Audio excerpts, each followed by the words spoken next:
हाँ तो बच्चों, आज हम कुछ तत्वों के इलेक्ट्रॉनिक विन्यास सीखेंगे according to Aufbau principle. Aufbau principle के अनुसार तत्वों का इलेक्ट्रॉनिक विन्यास कैसे लिखा जाता है। तो जैसे अगर हम यहाँ पर हाइड्रोजन से स्टार्ट करते हैं, हाइड्रोजन इज़ 1, और यहाँ पर पहले मैं ऑर्डर लिख दे रहा हूँ इसका, ठीक है, कि अबव के अकॉर्डिंग हम जो ऑर्डर देखते हैं वो क्या है, ठीक है, उसके अनुसार ही आपको इलेक्ट्रॉनिक विन्यास लिखना है। तो मैं यहाँ पर लिख दे रहा हूँ ऊपर सबसे, ठीक है। पहले जो इलेक्ट्रॉन है आपका 1s में जाता है, 1s के बाद आपका 2s में जाता है, 2s के बाद 2p में जाएगा, 2p के बाद 3s में जाता है, ठीक है। 3s के बाद आपका जाता है किसमें, 3p में, 3p के बाद आपका जाता है 4s, 4s के बाद 3d, और 3d के बाद आपका 4p, 4p के बाद 5s,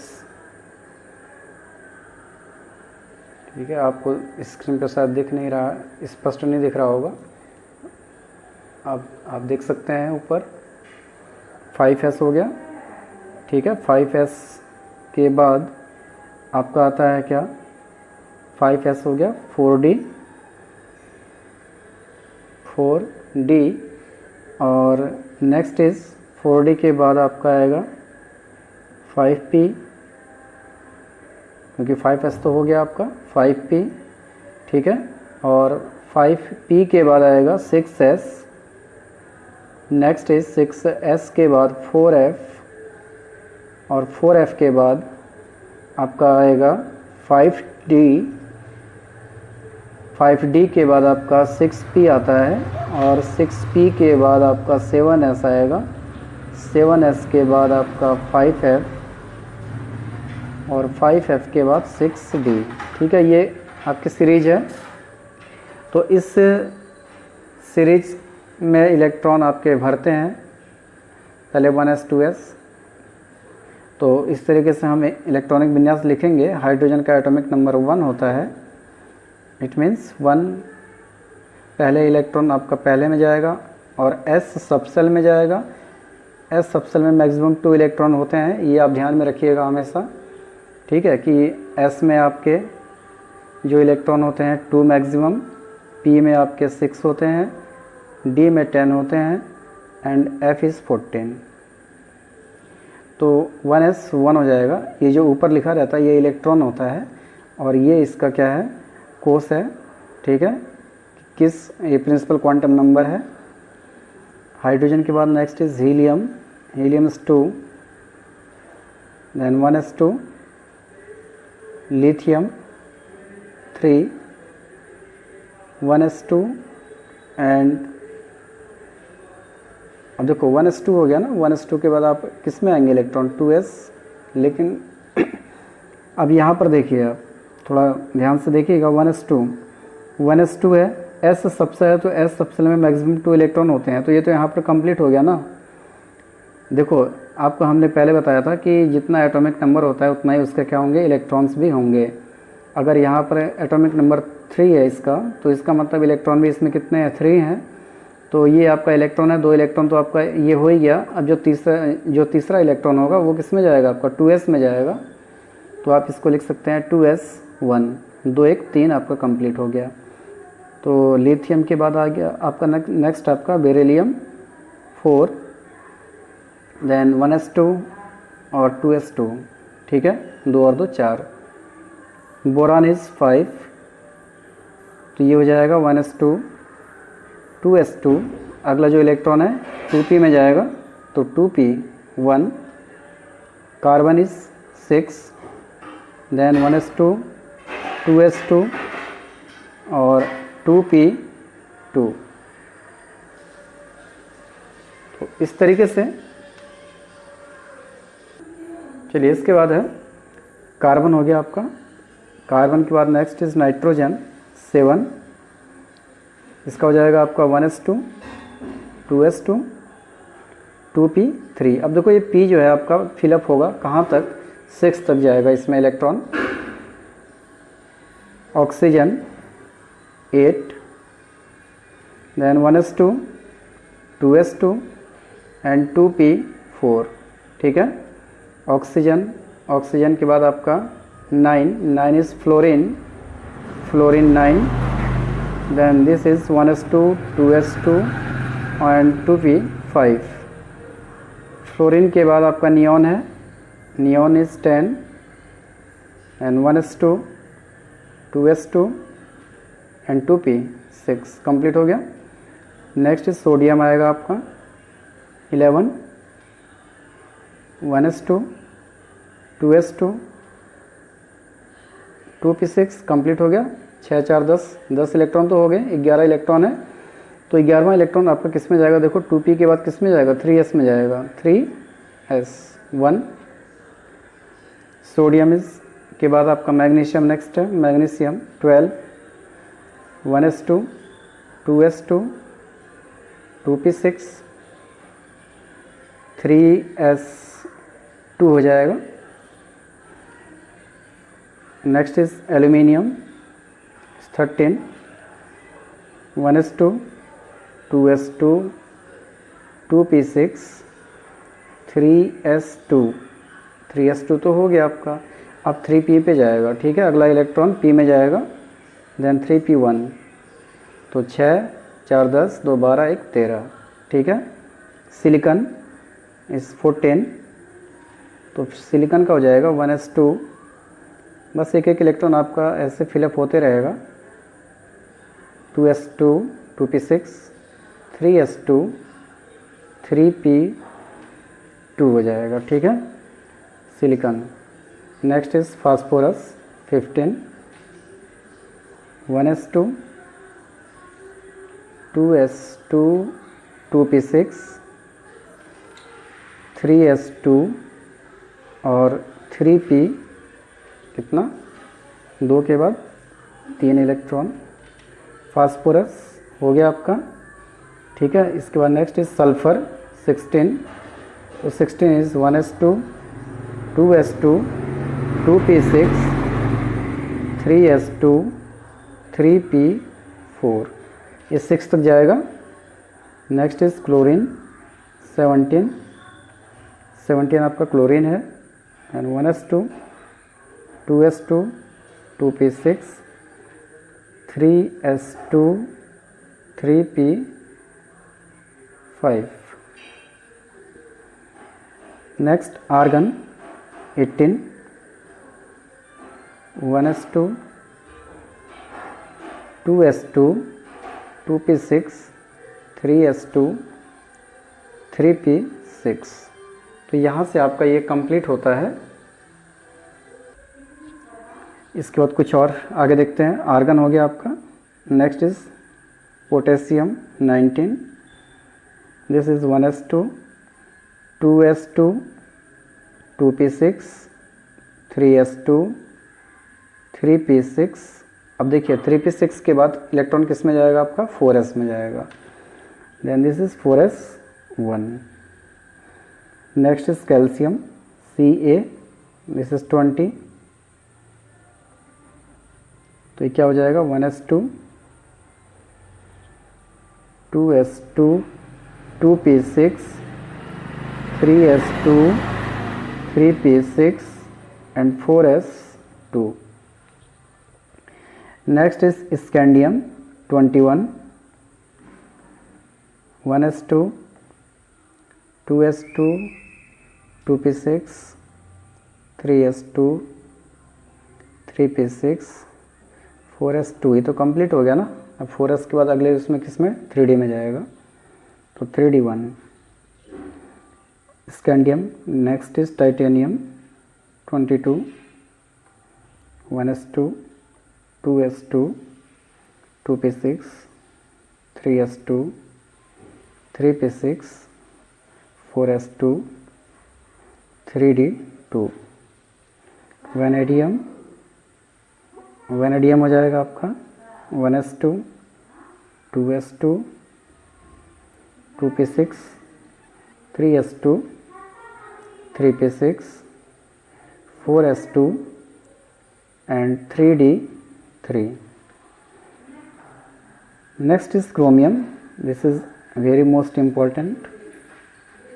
24 ये हो जाएगा 1s2, 2s2, 2p6, 3s2, ठीक है, और 3p6, 4s। अब देखिए यहाँ पर अगर आप वह प्रिंसिपल का यूज करें यहाँ पर तो निश्चित तौर पे यहाँ पर 4s2 आएगा, यहाँ 2 आएगा और यहाँ पर कितना आना चाहिए, 4 आना चाहिए, ठीक है। बट कुछ एलिमेंट ऐसे भी हैं जो एक्सेप्शन है, मतलब अपवाद हैं, ठीक है, जो कि आव्भाव नियम का पालन नहीं करते हैं। तो यहाँ पर क्या है, ऐसा क्यों होता है, ऐसा पूर्ण भरित और अर्धभरित के लिए होता है। अभी इसके बाद अगला टॉपिक वही होगा जिसमें अर्धभरित और पूर्ण भरित हम आपको बताएंगे। तो अधिक स्थायी होने के कारण इसमें क्या होता है, इसका जो एक इलेक्ट्रॉन है, ठीक है, ये इसमें चले जाता है और यहाँ पर ओनली 1 इलेक्ट्रॉन। और 3d, अब देखो यहाँ पर तो ऑलरेडी 4 इलेक्ट्रॉन तो आने ही थे आपके, ठीक है, लेकिन एक इलेक्ट्रॉन इसका जब इसमें आ गया तो ये 3d5 हो जाता है। तो ये इसका इलेक्ट्रॉनिक विन्यास है। इसलिए कभी भी अगर क्रोमियम का पूछा जाता है इलेक्ट्रॉनिक विन्यास तो आप यही लिखेंगे, 4s2 3d4 नहीं लिखेंगे, ठीक है। इसलिए मैंने यहाँ पर स्टार किया है, ये एक अपवाद है। और ऐसे ही अपवाद आपका एक और होता है, कॉपर का भी होता है 29। अक्सर ये इलेक्ट्रॉनिक विन्यास लिखने को आ जाते हैं, ठीक है। तो इसका क्या होता है, देखो 1s2, 2s2, 2p6, 3s2, 3p6, 3p6 तक तो चल रहा है आपका, ठीक है। अब यहाँ पर क्या है, 4s, यहाँ पर देखिए पहले आप, यहाँ पर क्या कंडीशन बनेगी आपकी लास्ट में, 3p6 तक तो सही है। अब अगर हम यहाँ से देखें हमें कितना इलेक्ट्रॉन करना है, 29 करना है। तो यहाँ पर अगर हम 2 लिखते हैं 4s2, तो यहाँ देखिए 6, 7, 8, 8 से 14, 15, 16, 17, 18 इलेक्ट्रॉन है यहाँ तक। अब 18 इलेक्ट्रॉन तो आपके हो गए, शेष इलेक्ट्रॉन कितने चाहिए 29 करने के लिए, 11 चाहिए, ठीक है। तो 9 इलेक्ट्रॉन इसमें आने चाहिए और 2 इलेक्ट्रॉन इसमें आने चाहिए, लेकिन ऐसा नहीं होता है। इसमें भी वही होता है, इसमें 1 इलेक्ट्रॉन रहता है और इसमें 10 इलेक्ट्रॉन आ जाते हैं। तो 4s1 और 3d10 कंप्लीट इलेक्ट्रॉन होगा आपका। देखिए यहाँ पर 6, 4, 10, 2, 12 और 12, 6, 18, 1, 19, 19 और 10, 29। तो ये भी एक एक्सेप्शन है, ठीक है। ये भी स्टार में कर दे रहा हूँ इसको भी, ये भी इम्पोर्टेंट है। तो जो अपवाद हैं उनको ध्यान में ज़रूर रखिएगा, ये जो है आव्भाव नियम का पालन नहीं करते हैं, ठीक है। इस वजह से ये अपवाद की श्रेणी में आते हैं। क्यों नहीं करते हैं आगे आपको हम बताएंगे। अब इसके बाद देखिए, ये कुछ इलेक्ट्रॉनिक विन्यास मैंने यहाँ तक लिखे हैं, आप इसके आगे भी लिख सकते हैं सेम ऐसे ही। अब इसके बाद जब 25 वाला आएगा तो 25 में क्या करेंगे आप, इलेक्ट्रॉन जो अब जब इलेक्ट्रॉन जाएगा तो 4s को फिलअप करेगा, ठीक है, 4s2 हो जाएगा 25 के लिए। फिर 26 जब जाओगे तो अब d स्टार्ट हो जाएगा, d भरना शुरू होगा। और 29 में मैंने आपको यहाँ बता दिया है, जब 30 आएगा तो 30 में यहाँ पर 2 इलेक्ट्रॉन हो जाएंगे, यहाँ 3d10 ऐसे रहेगा। तो इस तरीके से आपका ये इलेक्ट्रॉनिक विन्यास है। अब आगे हम न्यूमेरिकल देखते हैं कुछ और इसके आगे। हम देखिए कुछ और इलेक्ट्रॉनिक विन्यास पहले देख लेते हैं आयनों के, ठीक है। आयनों के इलेक्ट्रॉनिक विन्यास, जो आयन्स होते हैं उनका जो इलेक्ट्रॉनिक कॉन्फ़िगरेशन हम करते हैं, कैसे करते हैं, उनको भी थोड़ा देख लें। तो जैसे एग्जाम्पल में आपका हम पहला ले रहे हैं क्या, Cu2+, Cu पे 2+ का इलेक्ट्रॉनिक कॉन्फ़िगरेशन आपको करना है। तो सबसे पहले तो आप कॉपर का लिख लो कितना होता है, ठीक है। आप जानते हैं कॉपर का ये 29 होता है इसका। तो 1s2, 2s2, 2p6, 3s2, 3p6, ठीक है। और 3p6 के बाद आपका 4s आता है, 4s1, 3d10, ठीक है, ये आपका एक्सेप्शन वाला है। कॉपर का मैंने अभी जस्ट इससे पहले भी बताया है। तो ये तो इसका इलेक्ट्रॉनिक विन्यास आपका कंप्लीट हो गया। अब हमें करना क्या है, देखो हमें इसका Cu2+ का निकालना है। तो जब Cu2+ का आप निकालेंगे तो Cu2+ का मतलब होता है अगर किसी भी एटम पे प्लस चार्ज है, इसका मतलब उसमें से 2 इलेक्ट्रॉन आपका 2 इलेक्ट्रॉन नहीं सॉरी, जितना भी चार्ज है चाहे 2+ हो, 1+ हो, 3+ हो, तो अगर 1+ है तो 1 इलेक्ट्रॉन निकल रहा है, 2+ है तो 2 इलेक्ट्रॉन निकल रहा है, मतलब इलेक्ट्रॉन्स को माइनस करना है। तो यहाँ पर जब आप Cu2+ की बात करेंगे, Cu2+, तो हमेशा याद रखिएगा जो इलेक्ट्रॉन निकलता है आउटर मोस्ट सेल से निकलता है, बाह्य कोश से निकलता है इलेक्ट्रॉन। तो ठीक है, तो यहाँ पर अगर कोश की हम बात करेंगे तो चौथा कोश आपका बाहरी कोश है, बाह्य कोश कौन है, चौथा है। ये बात अलग है कि इलेक्ट्रॉन पहले 4s में एंट्री करता है, उसके बाद आपका 3D में जाता है, क्योंकि ऊर्जा के बढ़ते क्रम में रखा गया है इनको। तो यहाँ पर जो हमारा बाहरी कोश है वो कौन है आपका, 4s है, ये ध्यान रखिएगा इसको हमेशा। बाहरी कोश आपका चौथा है, तो बाह्य कोश से ही इलेक्ट्रॉन निकलेंगे। तो बाह्य कोश में आपका इलेक्ट्रॉन कितना है, चौथे वाले में 1 इलेक्ट्रॉन है, तो एक तो इलेक्ट्रॉन आपका यहाँ से निकल गया, और दूसरा जो इलेक्ट्रॉन है वो कहाँ से निकलेगा, उसके पहले वाले कोश से निकलेगा, मतलब 3D से निकलेगा। भाई पहले S आएगा, P आएगा, D आएगा, उसके बाद F आएगा। तो अगर D है, ठीक है, 4s के बाद क्या आता है आपका, D है, इसी क्रम में तो लिखेंगे। तो यहाँ पर 1 इलेक्ट्रॉन अगर यहाँ से निकला है तो दूसरा इलेक्ट्रॉन कहाँ से निकलेगा, D से निकलेगा। तो इलेक्ट्रॉनिक विन्यास इसका हो जाएगा कितना, 1s2, 2s2, 2p6, 3s2, 3p6, ठीक है, ये तो आपका हट गया यहाँ से। और 3D कितना, 10 में से 1 इलेक्ट्रॉन निकल रहा है, 9 आपका बचेगा। ठीक, तो करेक्ट इलेक्ट्रॉनिक कॉन्फ़िगरेशन आपका ये होगा Cu2+ का। आयन का विशेष तौर से ध्यान रखिएगा आप लोग। ऐसे ही देखिए आगे आते हैं हम, नेक्स्ट एक आध क्वेश्चन और ले लेते हैं। ठीक है, Mn2+ का, Mn2+,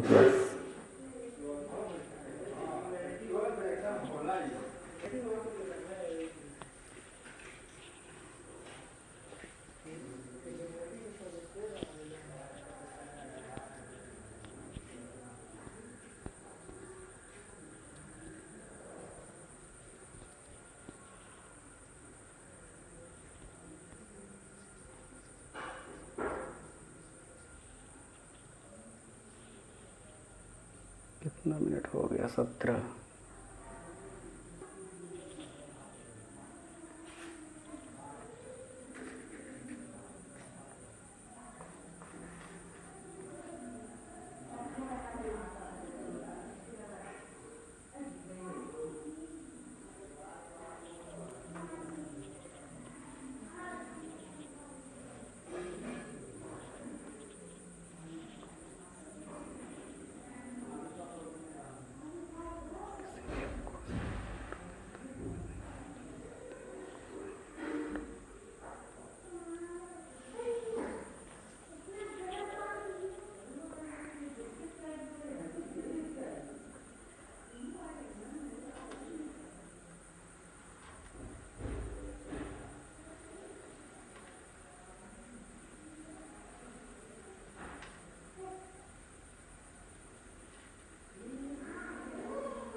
ए श्रेया, श्रेया आज दरवाज़ा बंद करो।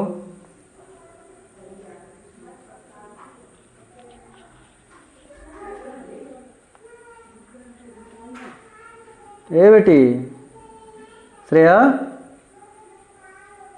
ए श्रेया, श्रेया पागल हो गई है क्या?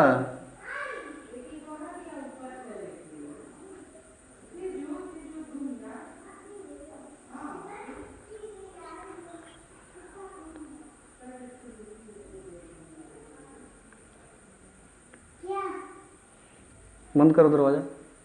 हाँ